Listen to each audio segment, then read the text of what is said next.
Hello everyone, welcome to basic institute for engineers. आज हमारा topic है parallel operation of single phase transformer. तो सबसे पहले कि इस पैरेलल ऑपरेशन की ज़रूरत क्या पड़ी, है ना। तो when demand exceeds the existing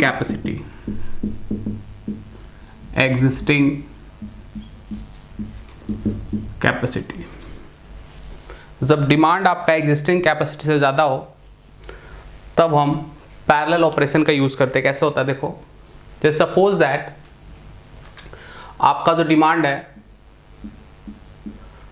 suppose that 1000 kVA का है। मान लो डिमांड जो कितना है 1000 kVA का, आपने एक ट्रांसफार्मर लगा के रखा है 1000 kVA का, ठीक है। मान लो डिमांड इंक्रीज हो गई और इंक्रीज होकर डिमांड 1500 kVA हो गया, 1500 kVA। तो अब इसमें दो काम कर सकते हो। एक तो ये कर सकते हो कि 1000 kVA वाला ट्रांसफार्मर हटा दे, 1500 kVA का रेटिंग का ट्रांसफार्मर लाएं, वो ला के लगाएं यहाँ पे, है ना। या फिर एक 500 kVA का ट्रांसफार्मर हम इसके पैरेलल में लगा दें। 500 kVA का ट्रांसफार्मर इसके पैरेलल में लगा दें। और डिमांड एक्सीड हो गया, सपोज दैट 2000 kVA हो गया, तो पैरेलल में और लगा सकते हो, है ना। तो देखो, या तो काम ये कर सकते हो कि सारे ट्रांसफार्मर हटा के एक 2000 kVA का ट्रांसफार्मर लगा सकते हो, या तो 1000 के साथ एक 500, फिर दूसरा 500, ये पैरेलल में हम लोग लगाते जा रहे हैं, ठीक है। तो ये पैरेलल में लगाने का कुछ ना कुछ एडवांटेज तो होगा ना, तभी तो यूज़ कर रहे हैं। अदरवाइज हम क्या करते हैं, डायरेक्ट तो 1000 kVA वाले को हटाते, 2000 kVA अगर डिमांड हो जाता है तो 2000 kVA का ट्रांसफार्मर लगा देते, है ना। तो क्या एडवांटेज है, अगर आप एसएससी जेईई का मेंस की बात करें तो उसके मेंस में क्वेश्चन पूछा जाता है कि क्या एडवांटेज है आपके पैरेलल ऑपरेशन के। तो देखो क्या एडवांटेज है। सबसे पहला, इम्प्रूव्स रिलायबिलिटी। रिलायबिलिटी क्या होती है, इम्प्रूव होती है। कैसे, सपोज दैट जो डिमांड है 3000 kVA का है, डिमांड कितना का है 3000 kVA का। मान लो एक ट्रांसफार्मर तुमने 3000 का लगाया, 3000 kVA का एक ट्रांसफार्मर लगाया, ऐसे लिख लो। सपोज दैट तुमने 3000 kVA का एक ट्रांसफार्मर लगाया, तो 3000 kVA हो गया।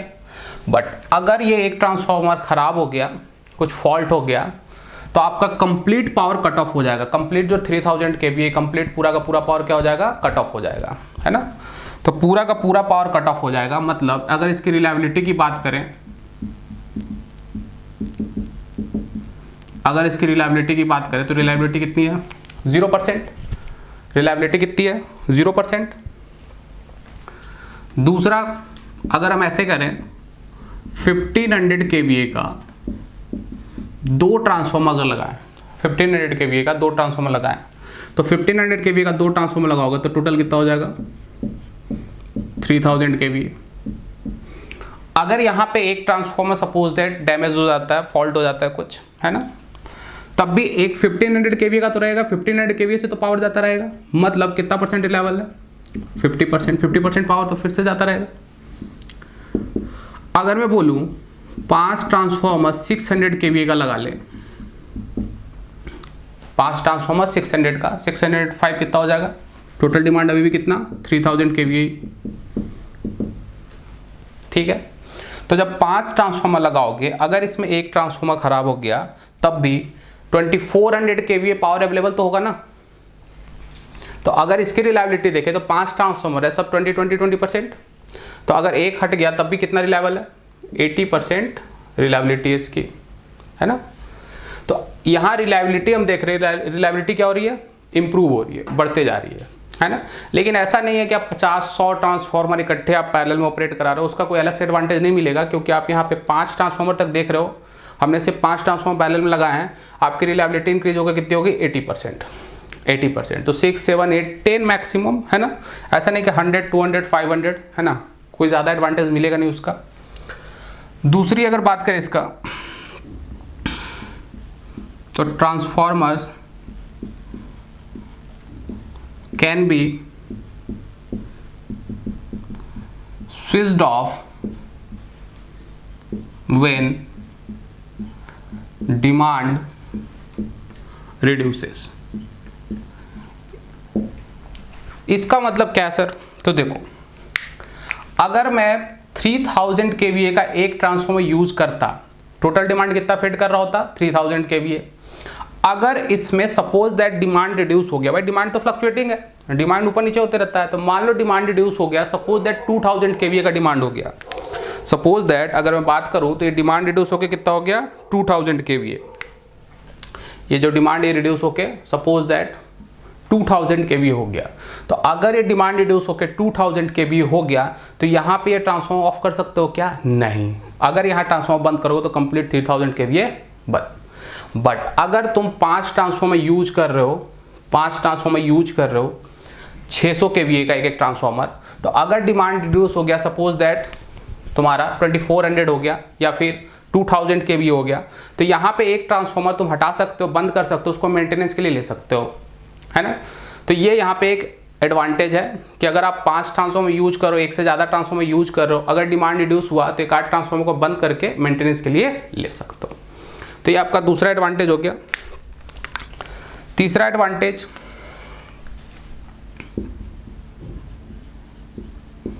Economic spare capacity. Economic spare capacity, इसका मतलब क्या? देखो, अगर मैं 3000 kVA का ट्रांसफॉर्मर एक यूज़ कर रहा हूँ, तो इसके स्पेयर में जो रखते हैं, जैसे स्टेपनी बोल सकते हो, जैसे स्कूटर चलाते हो तो उसके स्टेपनी में स्कूटर का टायर रखते हो, ट्रक चलाते हो तो उसके स्टेपनी में ट्रक का टायर रखते हो। ऐसा तो नहीं है कि ट्रक चला रहे हो उसके स्टेपनी में स्कूटर का टायर रखोगे और स्कूटर वाले में ट्रक का टायर, है ना। तो देखो, ये 3000 kVA का अगर एक ट्रांसफॉर्मर यूज़ कर रहे हो, तो इसके स्टेपनी में स्पेयर में क्या रखोगे? 3000 kVA का एक ट्रांसफॉर्मर रखोगे। बट अगर 600 kVA का ट्रांसफॉर्मर तुम यूज़ कर रहे हो, तो इसके स्पेयर में कि कोई अगर ख़राब हो गया तो उसको लाने के लिए, तो इसके स्पेयर में कौन सा रखोगे? 600। तो कॉस्टली कौन सा होगा? 3000 वाला। 600 वाला क्या होगा? इकोनॉमिकल। 600 वाला क्या होगा? इकोनॉमिकल। ठीक है। तो ये सारे पार्ट बहुत इंपॉर्टेंट है, एडवांटेज जो इसके हैं। अगर मैं इसके डिसएडवांटेज की बात करें अपन,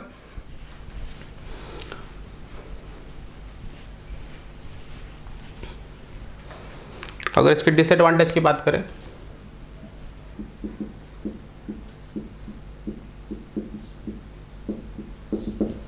तो सबसे पहला, भाई जहाँ पे एक यूज़ करना वहाँ पे कितने यूज कर रहे हो? 5, 6, 7, है ना। तो क्या पड़ेगा? इनिशियल कॉस्ट हाई पड़ेगा, कॉस्टली होगा, है ना। जहाँ पे एक लेना वहाँ पे कितने ले रहे हो? 5, 6। दूसरा, जहाँ पे एक रखना है, सपोज 3000 kVA का एक ट्रांसफॉर्मर रखना है, तो वहाँ पे कितने ट्रांसफॉर्मर रखोगे? 5। तो space occupies more space, occupies more space, है ना। तो आई थिंक ये सारा पार्ट क्लियर होगा आपको, क्या एडवांटेज है क्या डिसएडवांटेज है। ठीक है। अब पैरेलल में ऑपरेशन के लिए कुछ नेसेसरी कंडीशन सेटिस्फाई करने होते हैं। पैरेलल ऑपरेशन के लिए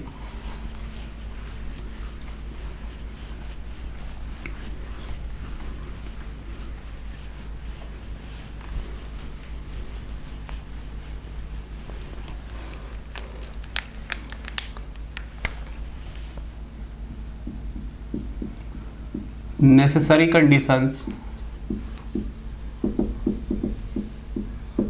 to be satisfied for parallel operation of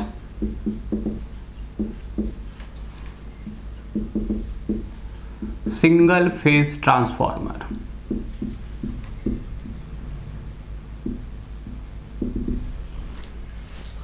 क्या होगा देखो, नेसेसरी कंडीशंस क्या क्या है आपके।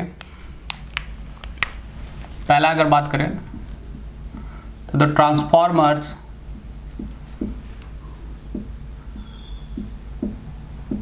must be connected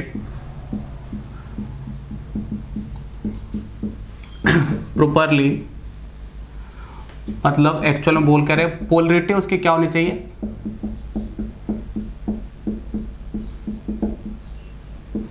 correct polarity. Polarity क्या होनी चाहिए, करेक्ट। पोलरिटी करेक्ट करने का मतलब क्या, मतलब इसका समझो।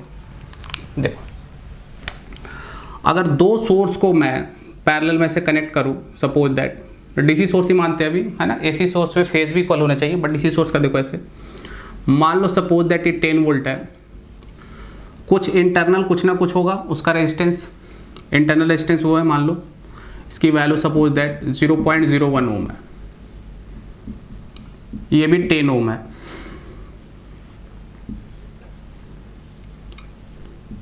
यहाँ पे लोड लगना है ना। अब ध्यान से समझो, इस सर्कुलेटिंग करंट की बात करें, इस करंट को बोलते हैं सर्कुलेटिंग करंट। कौन सा करंट, सर्कुलेटिंग करंट। ध्यान से समझो, यहाँ पे मैंने दो सोर्स पैरेलल में लगाए हैं, है ना। दोनों सोर्स के मिलाकर जो भी इंटरनल रेजिस्टेंस, इंटरनल इंपेडेंस है, मैंने यहाँ पे लिख दिया R = 0.01, क्योंकि इंटरनल इंपेडेंस या इंटरनल रेजिस्टेंस की वैल्यू बहुत ही कम होती है। तो इस सर्कुलेटिंग करंट की वैल्यू क्या होनी चाहिए, पैरेलल ऑपरेशन के लिए 0 होनी चाहिए। सर्कुलेटिंग करंट की वैल्यू क्या होनी चाहिए, 0 होनी चाहिए। तो उसके लिए क्या कंडीशंस होने चाहिए, जरा ध्यान से समझो। यहाँ पे सपोज दैट पहले बात करें पोलैरिटी की, पहले बात किसकी कर रहे हैं, पोलैरिटी की। तो ध्यान से समझो, ये 10 वोल्ट, ये 10 वोल्ट, ठीक है। अभी मैं यहाँ पे अगर IC करंट लिखूँ, सर्कुलेटिंग करंट, तो क्या लिखूंगा, 10 लगा लो इसमें KVL, -10 अपॉन 0.01, कितना होगा करंट, ये 0 एम्पियर। कितना होगा करंट, ये 0 एम्पियर। बट अगर सेम यहाँ पे देखें, 10 वोल्ट, पोलरिटी मैंने उल्टी कर दी, है ना। यहाँ पे लोड,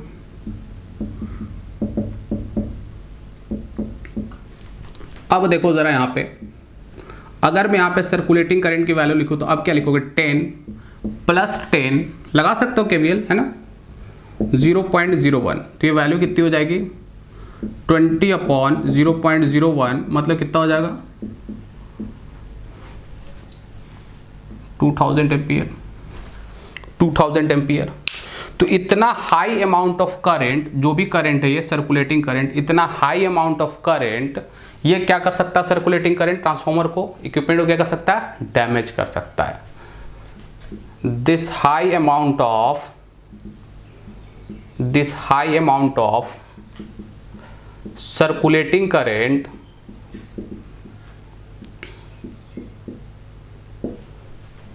में डैमेज द इक्विपमेंट।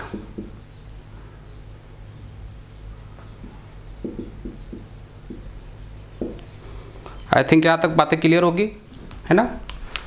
इतना हाई अमाउंट ऑफ करंट क्या कर सकता है, डैमेज कर सकता है ना। अब समझो यहाँ पे तो क्या होना चाहिए, तो क्या करते हैं, देखो as far as polarity is concern, तो क्या करते हैं यहाँ पे, देखो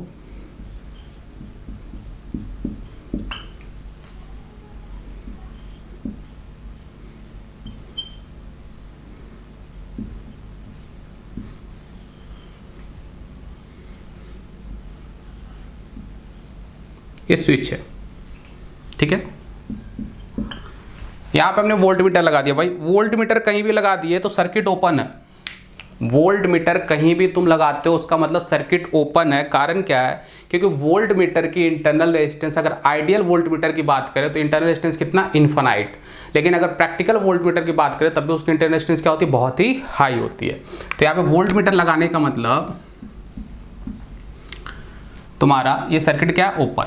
इसमें अगर मैं KVL लिखूं, KVL लगाऊं, तो Vx = लिखोगे 10 - 10, वैल्यू कितनी आ जाएगी, 0 वोल्ट। यानी इस वोल्ट मीटर की रीडिंग कितनी होगी, 0 वोल्ट। जब ये वोल्ट मीटर 0 रीड किया, ध्यान से समझना कैसे हम लोग पोलैरिटी चेक करते हैं। यहाँ पे वोल्ट मीटर लगा दिए, वोल्ट मीटर ने जैसे 0 रीडिंग शो की, जैसे ही वोल्ट मीटर की रीडिंग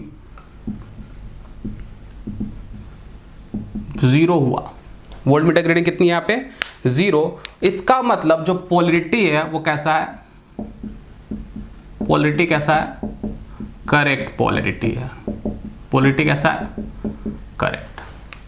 ठीक है। दूसरा केस क्या हो सकता है,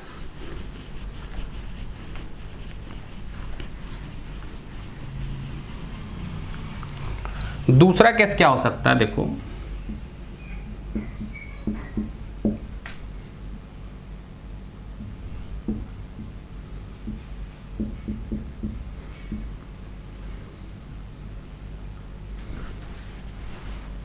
यहां देखो,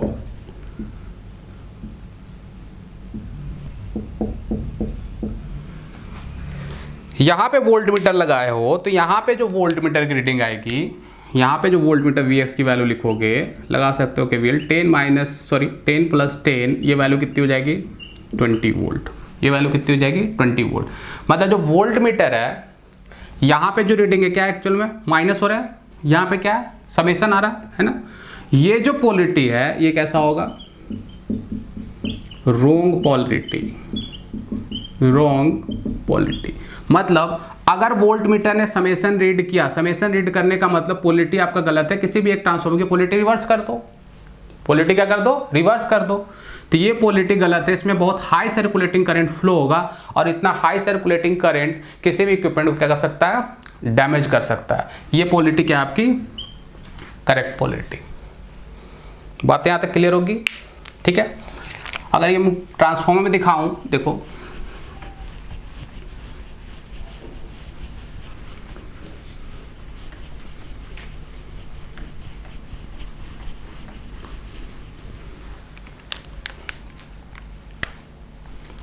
अगर मैं दो ट्रांसफॉर्मर पैरेलल में दिखाऊं,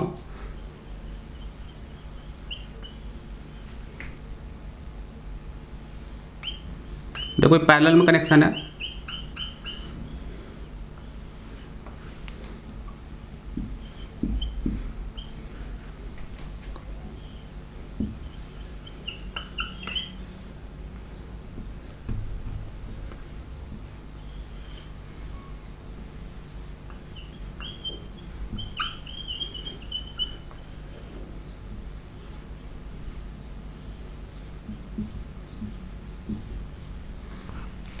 देखो ये दो ट्रांसफार्मर आपके पैरेलल में कनेक्टेड है, इसको उठा के यहाँ पे लगाओगे तो आपको पैरेलल में दिखेंगे।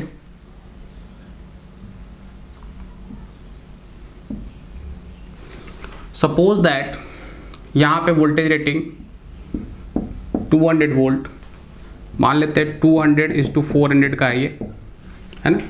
तो यहाँ पे वोल्टेज कितना आएगा 400, कितना वोल्टेज आएगा 400, है ना। तो देखो यहाँ पे अगर मैं कुछ इस तरह से डॉट दे रहा हूँ, डॉट का मतलब मैंने बताया था एक लेक्चर में, डॉट का मतलब एसी सप्लाई है, तो जिस इंस्टेंट पे ये पोलरिटी पॉजिटिव होगी उसी इंस्टेंट पे सेम ये पोलरिटी क्या होगी, पॉजिटिव होगी। जिस इंस्टेंट पे ये पोलरिटी नेगेटिव होगी उसी इंस्टेंट पे ये पोलरिटी क्या होगी, नेगेटिव होगी। ये डॉट मार्किंग मैंने किया, तो डॉट मार्किंग के अनुसार कहने का मतलब है ये प्लस माइनस 200 वोल्ट, ये प्लस माइनस 200 वोल्ट, तो यहाँ प्लस माइनस 400 वोल्ट, यहाँ प्लस माइनस 400 वोल्ट। तो करते क्या है, ऐसे ट्रांसफार्मर को लगा के हम क्या करेंगे, यहाँ पे एक वोल्ट मीटर पहले लगाएंगे, एक वोल्ट मीटर लगाएंगे और यहाँ पे स्विच लगा होगा ऐसे, ठीक है। ये वोल्ट मीटर लगाएंगे और यहाँ पे क्या लगा होगा, स्विच। अब समझो ध्यान से, अभी थोड़ी देर पहले बताया हूँ, जो इजी वाला पार्ट था इसलिए पहले बता देता हूँ कि इससे आपको ये समझने में दिक्कत ना जाए। जैसे ये वोल्ट मीटर की रीडिंग 400 माइनस 400 दैट इज 0 हुई, इसका मतलब ये पोलरिटी क्या है, करेक्ट है। ये पोलरिटी क्या है, करेक्ट है। लेकिन अगर इस वोल्ट मीटर की रीडिंग अगर 400 प्लस 400 दैट इज 800 अगर वोल्ट मीटर ने शो किया, इसका मतलब पोलरिटी क्या है, रॉन्ग। तो आप उस ट्रांसफार्मर की पोलरिटी क्या कर दो, रिवर्स कर दो। तो ध्यान से समझो, अगर अभी देखोगे ये उठा के यहाँ पे लगाओगे, इसमें लूप में एक केवीएल लगाओगे, केवीएल लगाने के बाद वोल्टमीटर की रीडिंग लिखोगे तो 0 आएगा, है ना, क्योंकि डॉट यहाँ और मैंने डॉट यहाँ दिया है। अगर इसको बनाऊँ मैं अलग से, देखो कैसा आएगा।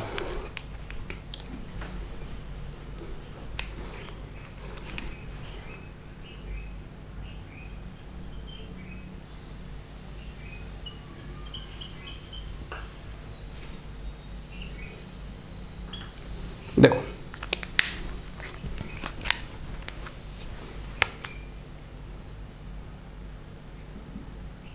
ये आपका प्लस माइनस 400, ये आपका प्लस माइनस 400 वोल्ट।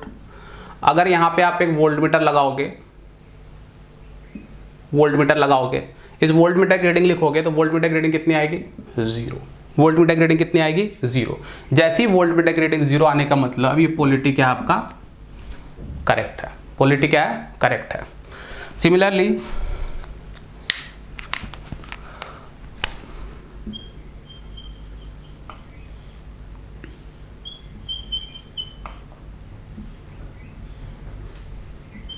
अगर डॉट कुछ ऐसे हुआ, एक डॉट यहाँ एक डॉट यहाँ, इसका मतलब ये कितना है?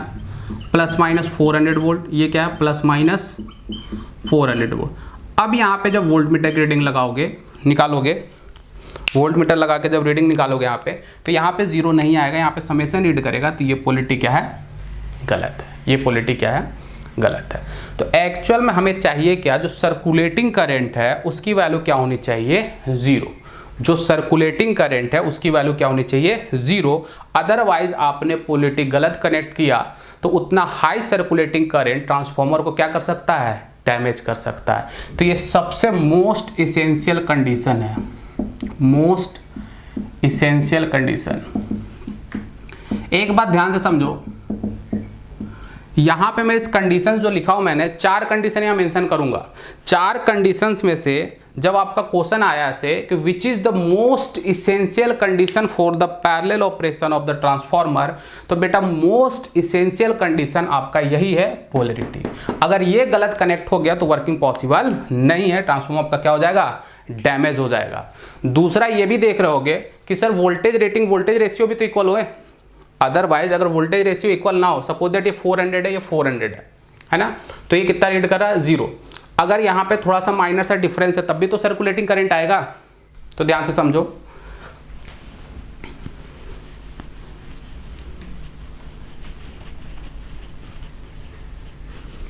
दूसरा जो कंडीशन है सेकेंड, वोल्टेज रेशियोज क्या होने चाहिए? सेम होने चाहिए।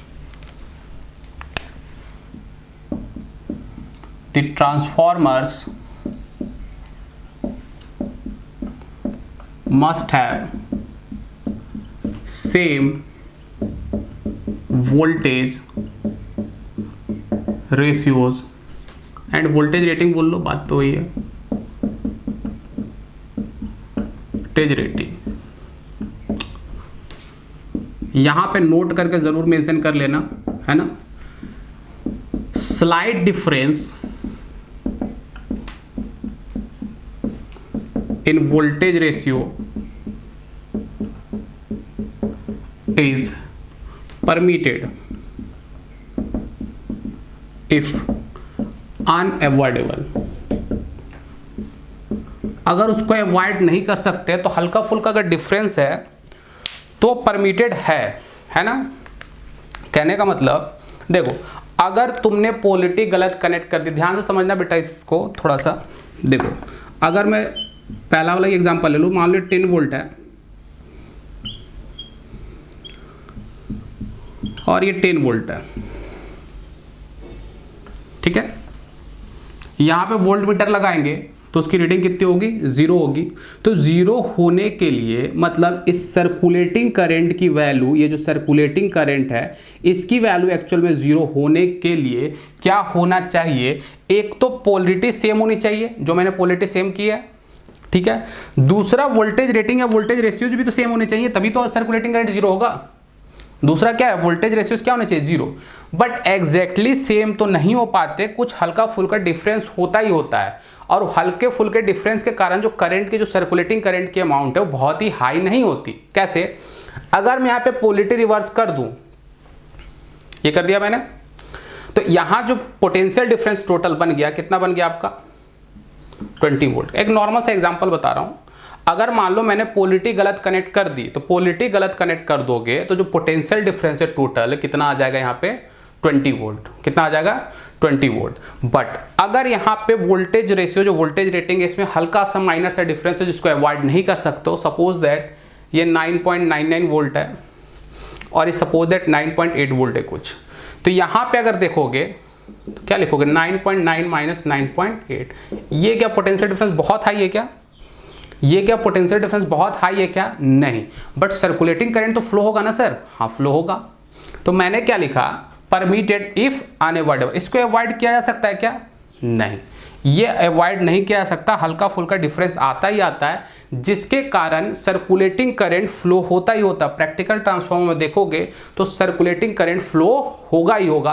और जब सर्कुलेटिंग करंट फ्लो होगा तो कुछ एडिशनल कॉपर लॉस होते हैं, जो भी उसके इम्पिडेंस है जो यहाँ पे होते हैं R एंड X, है ना, तो उसमें R में कुछ ना कुछ कॉपर लॉस करवाता ही करवाता है। ठीक है, तो इसलिए मैंने वोल्टेज रेशियो, देखो सर्कुलेटिंग करंट की वैल्यू 0 होने के लिए दोनों कंडीशन होनी चाहिए, वोल्टेज रेशियो भी 0, वोल्टेज रेशियो भी सेम और पोलरिटी भी same. But the most essential condition की अगर बात करें तो मोस्ट इसेंशियल कंडीशन आपका कौन सा है? पोलरिटी वाला पार्ट। पोलरिटी आप उल्टा नहीं कर सकते। अगर पोलरिटी आपने गलत कनेक्ट कर दिया तो वर्किंग पॉसिबल है ही नहीं। बट जबकि यहाँ पे अगर देखें हम वोल्टेज रेशियो की बात करें तो वोल्टेज रेशियो में अगर हल्का सा डिफरेंस है तब भी वर्किंग पॉसिबल है, वर्किंग पॉसिबल है। सर्कुलेटिंग करंट फ्लो होगा बट उस सर्कुलेटिंग करंट की अमाउंट इतनी हाई नहीं होगी कि वो ट्रांसफार्मर को डैमेज कर दे। वो सर्कुलेटिंग करंट से क्या होगा, आपका एडिशनल पावर लॉस होगा। ठीक है, तो ये 2 पार्ट बेटा बहुत अच्छे से क्लियर होगा आप लोग को, है ना। नेक्स्ट 2 पार्ट है जिससे न्यूमेरिकल कंपोज होते हैं, तो बाद में हम लोग नेक्स्ट लेक्चर में डिटेल में करेंगे उसको, क्योंकि उससे न्यूमेरिकल बनते हैं छोटे छोटे। ठीक है, थैंक यू।